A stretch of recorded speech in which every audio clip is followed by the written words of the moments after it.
Yes, class plus 2. Class plus 2, as you given me the some queries regarding the sum number 5 and sum number 7 from the exercise 13.4. So today I'm going to solve these queries. Because sum number 5, find the probability distribution of the number of successes in two tosses of a die when a success is defined as this. सब तो पहले देखो, find the probability distribution of number of successes. देखो की given है कि probability distribution कितनी निकालनी है, number of successes ही निकालनी है। ਤੁਹਾਨੂੰ ਪਤਾ कि probability distribution ਕਦੋਂ ਨਿਕਲੇਗੀ, ਜਦੋਂ ਸਾਡੇ ਕੋਲ random variable ਹੋਏਗਾ। random variable ਹੋਏਗਾ ਨਾ, ਜਿਸ ਤਰ੍ਹਾਂ ਇਹਦਾ ਟੇਬਲ ਤਾਂ ਹੀ ਬਣੇਗਾ ਨਾ, ਅਗਰ random variable ਹੋਏਗਾ ਉਹਦੀ probability distribution ਨਿਕਲੇਗੀ। ਠੀਕ ਹੈ, ਸੋ ਸਭ ਤੋਂ ਪਹਿਲੇ we need to find out the random variable। ਤੇ random variable ਕੀ ਗਿवन ਆ, ਜਿਹਦੀ probability distribution ਨਿਕਾਲਣੀ ਉਹੀ random variable ਹੋਏਗਾ। ਇਹਦਾ ਮਤਲਬ x ਕੀ ਹੈ, number of the successes। this is your random variable। okay, so next is the in the two tosses of die, ਇੱਕ DISE ਨੂੰ ਦੋ ਵਾਰੀ ਟੌਸ ਕੀਤਾ ਗਿਆ। ਇਹਦਾ ਮਤਲਬ ਸੈਂਪਲ ਸਪੇਸ ਦੇ ਵਿੱਚ ਕਿੰਨੇ ਐਲੀਮੈਂਟਸ ਆਣਗੇ, 36। ਜੋ ਚੀਜ਼ਾਂ ਗਿਵਨ ਆ ਉਹਨੂੰ ਫਟਾਫਟ ਲਿਖ ਲਓ ਸਭ ਤੋਂ ਪਹਿਲਾਂ। ਠੀਕ ਹੈ, and after that it is given ਆ ਕਿ where is a success is defined as, ਠੀਕ ਹੈ ਨਾ। ਸਕਸੈਸ ਹੁਣ ਦੇਖੋ ਐਕਸ ਕੀ ਹੈ, ਨੰਬਰ ਆਫ ਸਕਸੈਸ ਲੈਣੀ। ਤੇ ਸਕਸੈਸ ਨੂੰ ਇੱਥੇ ਕਿਸ ਤਰੀਕੇ ਨਾਲ ਡਿਫਾਈਨ ਕੀਤਾ, ਦੋ ਪਾਰਟਸ ਵਿੱਚ ਡਿਫਾਈਨ ਕੀਤਾ। ਸਭ ਤੋਂ ਪਹਿਲੇ ਫਸਟ ਪਾਰਟ ਕਰਦੇ ਹਾਂ ਕਿ ਨੰਬਰ ਆਫ ਸਕਸੈਸ ਕਿੱਦਾਂ ਡਿਫਾਈਨ ਹੈ ਕਿ ਨੰਬਰ ਜਿਹੜੀ ਡਾਈਸ ਦੇ ਉੱਪਰ ਨੰਬਰ ਆ ਰਹੇ, ਨੰਬਰ ਇਜ਼ ਗ੍ਰੇਟਰ ਦੈਨ 4, ਜਾਂ ਤਾਂ ਉਹ ਜਿਹੜੇ ਨੰਬਰ ਹੈ ਉਹ ਗ੍ਰੇਟਰ ਦੈਨ 4 ਹੋ ਜਾਣ। ਠੀਕ ਹੈ ਜੀ, ਗ੍ਰੇਟਰ ਦੈਨ 4 ਦੇ ਕੇਸ ਦੇ ਵਿੱਚ ਇਹਦਾ ਮਤਲਬ ਐਕਸ ਕੀ ਹੋਣਾ ਚਾਹੀਦਾ, ਨੰਬਰ ਆਫ ਗ੍ਰੇਟਰ ਦੈਨ 4। ਉਹਦੀ ਆਪਾਂ ਪ੍ਰੋਬੇਬਿਲਿਟੀ ਡਿਸਟਰੀਬਿਊਸ਼ਨ ਦਾ ਟੇਬਲ ਬਣਾਉਣਾ। ਓਕੇ, ਦੇਖੋ ਸਭ ਤੋਂ ਪਹਿਲੇ ਅਗਰ ਇਹਦੇ ਕੀ ਆਉਣਗੇ ਉਹਦੇ ਵਿੱਚ ਇਹਦੇ ਰੈਂਡਮ ਵੇਰੀਏਬਲ ਦੀ ਵੈਲਿਊਜ਼ ਕੀ ਆਉਣਗੇ। ਸਭ ਤੋਂ ਪਹਿਲੇ ਤਾਂ ਸਾਨੂੰ ਉਹ ਚੈੱਕ ਕਰਨਾ ਪਏਗਾ। ਠੀਕ ਹੈ, ਦੇਖੋ ਐਕਸ ਆ ਸਭ ਤੋਂ ਪਹਿਲੇ। ਦੇਖੋ ਨੰਬਰ ਗ੍ਰੇਟਰ ਦੈਨ 4 ਕੀ ਕੇਸਿਸ ਹੋ ਸਕਦੇ, ਕੀ ਪੋਸੀਬਿਲਿਟੀਜ਼ ਹੈਗੀਆਂ ਵਾ। ਇੱਕ ਡਾਈਸ ਨੂੰ ਦੋ ਵਾਰੀ ਥਰੋ ਕੀਤਾ ਗਿਆ, ਮਤਲਬ ਇੱਦਾਂ। ਠੀਕ ਹੈ, ਇਸ ਤਰੀਕੇ ਦੇ ਨਾਲ ਅਗਰ ਉਹਨੂੰ ਥਰੋ ਕੀਤਾ ਗਿਆ, ਇਟ ਮੇ ਬੀ ਪੋਸੀਬਲ ਕਿ ਫਸਟ ਕੇਸ ਦੇ ਵਿੱਚ ਦੋਨੋਂ ਸਾਈਡਸ, ਦੋਨੋਂ ਡਾਈਸ 'ਤੇ ਕੋਈ ਵੀ ਇਹੋ ਜਿਹਾ ਨੰਬਰ ਨਾ ਆਵੇ ਜਿਹੜਾ ਗ੍ਰੇਟਰ ਦੈਨ 4 ਹੋਵੇ। ਮਤਲਬ ਕਿ ਮਤਲਬ ਲੈਸ ਦੈਨ 4 ਵਾਲੇ ਨੰਬਰ ਆਉਣ। ਸਾਨੂੰ ਤਾਂ ਉਹੀ ਵਾਲੀ ਪ੍ਰੋਬੇਬਿਲਿਟੀ ਚਾਹੀਦੀ ਨਾ ਕਿ ਜਿਹੜੇ ਨੰਬਰ ਗ੍ਰੇਟਰ ਦੈਨ 4 ਆਉਣ। ਗ੍ਰੇਟਰ ਦੈਨ 4 ਦਾ ਮਤਲਬ 5 ਅਤੇ 6 ਆਉਣਾ ਚਾਹੀਦਾ। ਇੱਥੇ ਮੰਨ ਲਓ ਉਹੀ ਆਇਆ, ਅਤੇ ਇਸ ਕੇਸ ਦੇ ਵਿੱਚ ਰੈਂਡਮ ਵੇਰੀਏਬਲ ਕੀ ਹੋਏਗਾ, 0। ਸਾਨੂੰ ਤਾਂ ਉਹ ਚਾਹੀਦੇ ਜਿਹੜੇ ਗ੍ਰੇਟਰ ਦੈਨ 4 ਹੋਣ। ਇਸ ਕੇਸ ਦੇ ਵਿੱਚ random variable 0। It may be possible ਕਿ ਅਗਲੀ ਵਾਰੀ ਕੀ ਹੋਵੇ, ਇੱਥੇ ਜਿਹੜਾ ਨੰਬਰ ਆਵੇ ਉਹ ਗ੍ਰੇਟਰ ਦੈਨ 4 ਹੋਵੇ, ਅਤੇ ਇੱਥੇ ਕੋਈ ਹੋਰ ਨੰਬਰ ਆ ਜਾਏ, ਐਨੀ ਅਦਰ, ਮਤਲਬ ਉਹ ਲੈਸ ਦੈਨ 4 ਹੋਏਗਾ, ਹੈ ਨਾ, ਐਨੀ ਅਦਰ। ਇੱਥੇ ਗ੍ਰੇਟਰ ਦੈਨ 4 ਇੱਕ ਵਾਰੀ ਆ ਰਿਹਾ, ਇਹਦਾ ਮਤਲਬ random variable 1। It may be possible ਕਿ ਦੋਨੋਂ ਕੇਸਿਸ ਦੇ ਵਿੱਚ ਗ੍ਰੇਟਰ ਦੈਨ 4 ਅਤੇ ਗ੍ਰੇਟਰ ਦੈਨ 4 ਆ ਜਾਣ, ਹੈ ਨਾ। Random variable 2। Okay, so random variable 0, random variable 1, random variable 2। ਇਹਨਾਂ ਦੀ ਪ੍ਰੋਬੇਬਿਲਿਟੀਜ਼ ਦੇਖੋ ਕਿਸ ਤਰੀਕੇ ਦੇ ਨਾਲ ਆਉਣਗੀਆਂ।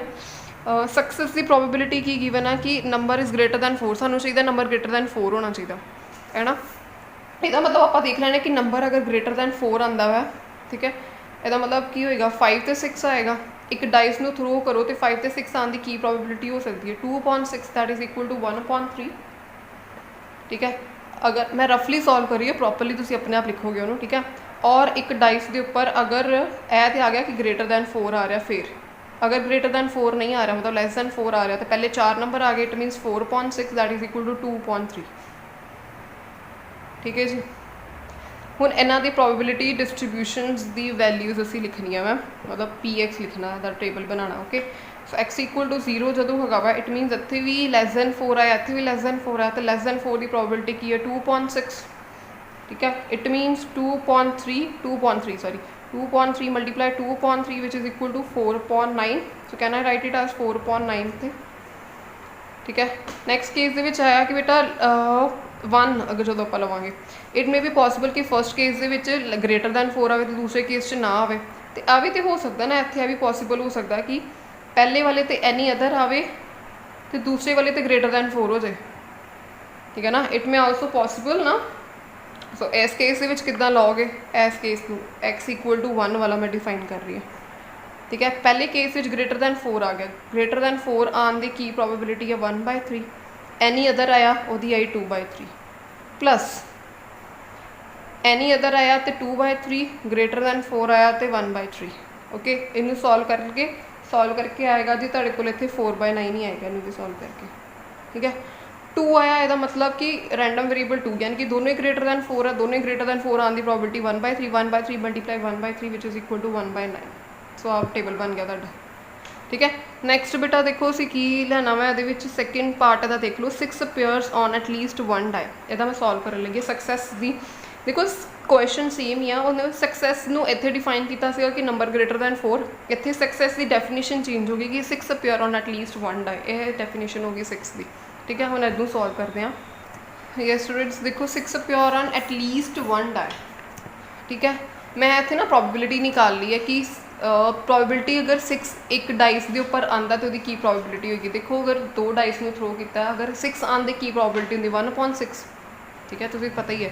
तो वो उत्ते 6 ना आने की प्रोबेबिलिटी कितनी हो जाएगी 5/6। मतलब 6 नहीं है तो कोई होर 5 नंबर होंगे वो आ जाएंगे तो 5/6 हो जाएगी। ठीक है, तो इस केस में रैंडम वेरिएबल किहड़े आएंगे। देखो रैंडम वेरिएबल एक डाइस में 2 बारी थ्रो किया ना, ठीक है ना, इट मे बी पॉसीबल कि जो आप डाइस में थ्रो किया कि ਉਹਦੇ ਉੱਤੇ ਦੋਨਾਂ ਹੀ डाइस के उपर 6 ना आए। ठीक है ना, एनी अदर नंबर पर 6 नहीं आया। ठीक है, तो असी तो एक्स का रैंडम वेरिएबल तो यही है ना कि 6 अपीयर ऑन एटलीस्ट 1 डाई कि 6 आना चाहिए, एटलीस्ट एक डाइस से तो आना चाहिए। तो दोनों ही नहीं आया तो रैंडम वेरिएबल इस केस के कितना हो गया 0। तो रैंडम वेरिएबल एक तो आ गया 0। इट मे बी पॉसीबल कि एक के उपर 6 आ जाए तो दूसरे उपर 6 ना आए। ठीक है, इस केस के रैंडम वेरिएबल हो गया 1। इट मे बी पॉसीबल या इदा भी हो सकता इतने ना आए तो इधर आ जाए।